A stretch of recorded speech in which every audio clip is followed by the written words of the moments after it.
Assalamualaikum warahmatullahi wabarakatuh. Selamat pagi anak-anak. Kembali lagi berjumpa dengan Bapak pada mata pelajaran geografi. Di pagi yang cerah kali ini, mari bersama-sama kita sebelum memulai pelajaran membacakan doa terlebih dahulu menurut agama dan kepercayaan kita masing-masing, agar apa yang akan kita pelajari pada pagi kali ini dapat menambah pengetahuan dan wawasan kita semua, sehingga akan membawa berkah bagi diri kita sendiri maupun orang lain. Amin. Baik, berdoa mulai.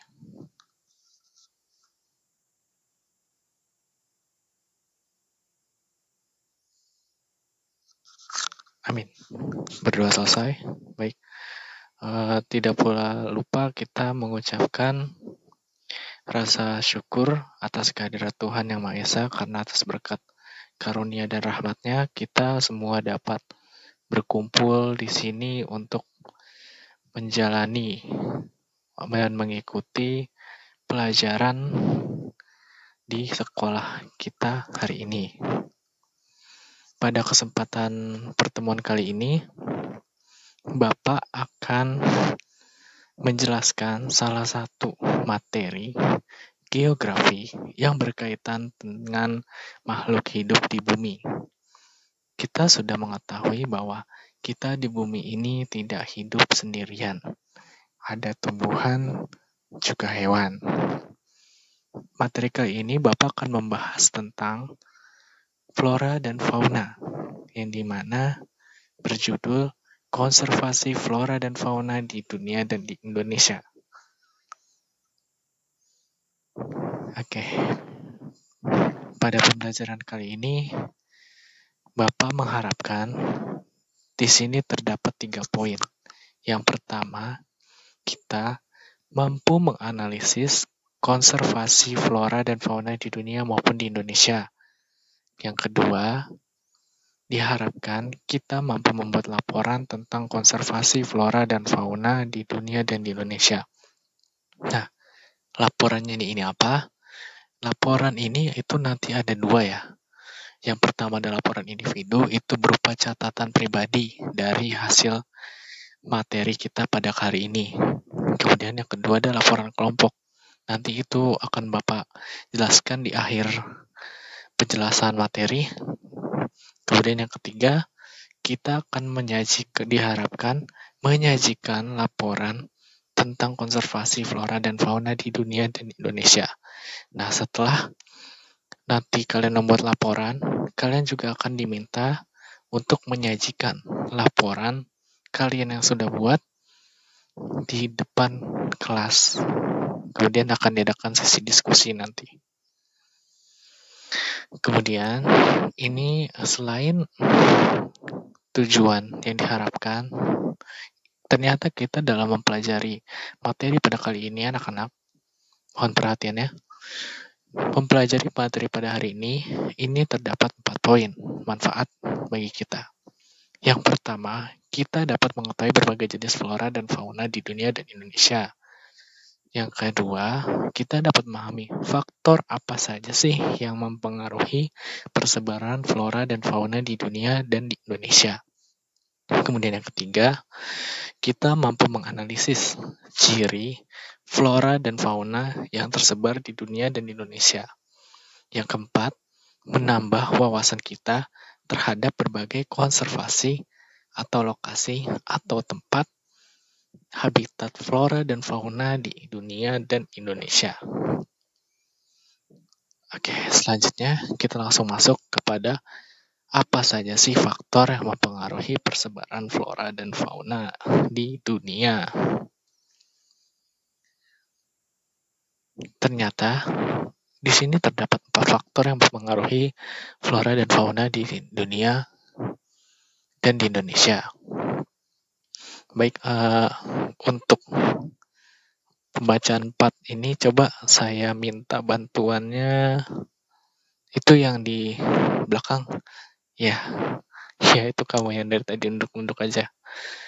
Coba kamu tolong dibacakan 4 faktor ini.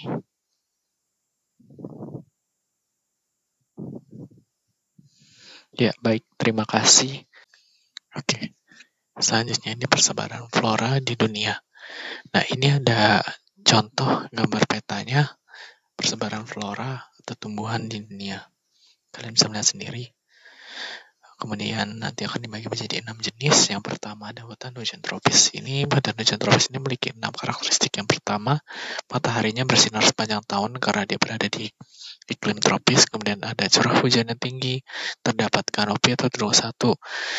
Nah, ini kenapa dia terdapat kanopi? Karena nanti ini berkaitan dengan jenis tanaman itu heterogen dan juga ketinggian pohonnya itu antara 20 hingga 40 meter sehingga nanti akan membentuk kanopi-kanopi seperti ini karena hutannya itu lebat, tumbuhannya itu tinggi-tinggi dan juga beragam jenis. Nah, ini persebaran itu ada di Asia Tenggara, Amerika Selatan, dan Madagaskar, Afrika Selatan. Selanjutnya ada gurun. Gurun ini kalian sudah asing, dapat karakteristik. Yang pertama itu evaporasi atau penguapan yang tinggi dari hasil presipitasi atau hasil hujan. Karena tanahnya ini nanti akan sangat tandus diakibatkan ya tadi ini penguapan yang tinggi sehingga tidak mampu menyimpan air, tanahnya tidak sempat karena sudah terlanjur menguap terlebih dahulu sehingga tidak sempat disimpan. Nah, curah hujan sendiri juga kurang dari 250 mm per tahun, kemudian intensitas matahari yang tinggi. Nah, gurun ini juga dibagi dua, yaitu gurun panas dan gurun dingin. Gurun dingin ini adalah gurun yang hasil dari letusan gunung berapi, kemudian hasil letusan itu nanti akan mendingin seiring berjalan waktu sehingga berubah menjadi gurun pasir.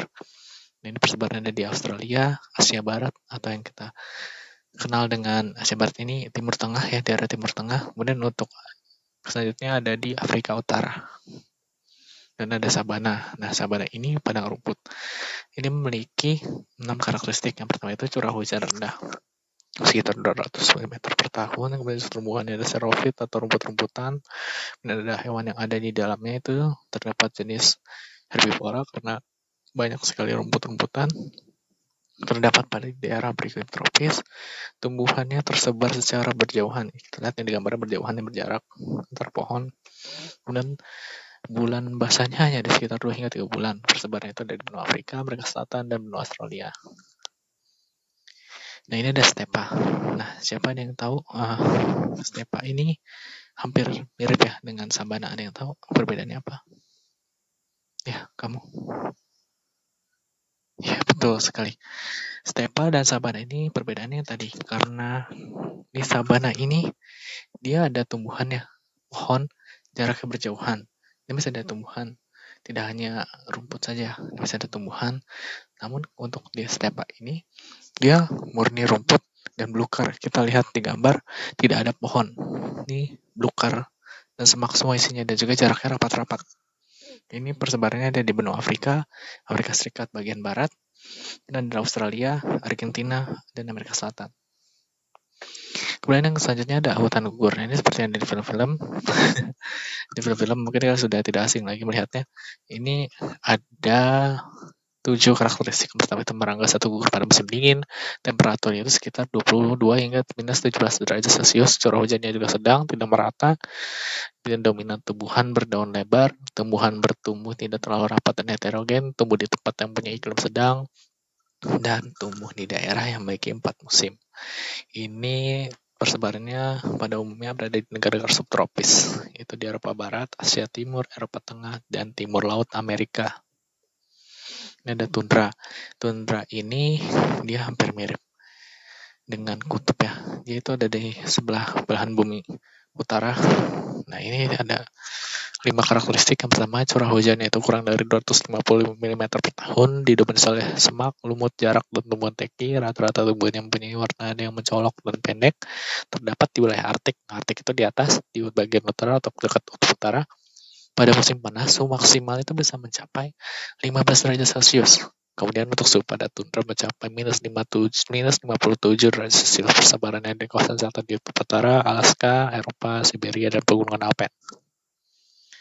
Selanjutnya ada taiga. Ini siapa yang ingin membacakan? Saya minta bantuannya. Ya, kamu. Ya, silakan. Oke, baik, terima kasih. Nah, ini ada persebaran fauna di dunia. Ini ada petanya, kalian bisa melihat sendiri, ada 6 pembagian klasifikasi. Ini ada Nearctic, itu di Amerika Utara, cirinya ada 2, itu dominasi hewan berbulu tebal, memiliki bentuk yang beragam. Contohnya itu ada bison, burung kalkun, kambing gunung, dan rakun. Ini ada salamander juga, ini bentuknya beragam dan umumnya berbulu tebal. Nah, ini neotropik. Neotropik ini berada di kawasan Amerika Selatan. Ini cirinya itu karakteristiknya ada banyak terdapat hewan vertebrata atau yang bertulang punggung belakang, dan didominasi oleh mamalia, banyak terdapat spesies burung. Nah, ini hewan bertulang belakang ini contohnya khas di neotropik ini ada armadillo, kemudian ada lama dan alpaka. Ini maskotnya dari Amerika Selatan. Nah, ini ada Palearctic. Ini hampir sama dengan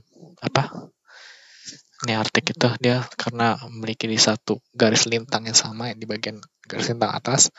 Nah, ini dia merupakan zona fauna besar karena membentang dari Asia Timur hingga ke Eropa Barat. Nah, ini didominasi hewan yang berbulu tebal karena tadi iklimnya yang subtropis dan terdapat beberapa keluarga mamalia yang endemik. Contohnya ini seperti ada panda dan tikus yang dari Cina.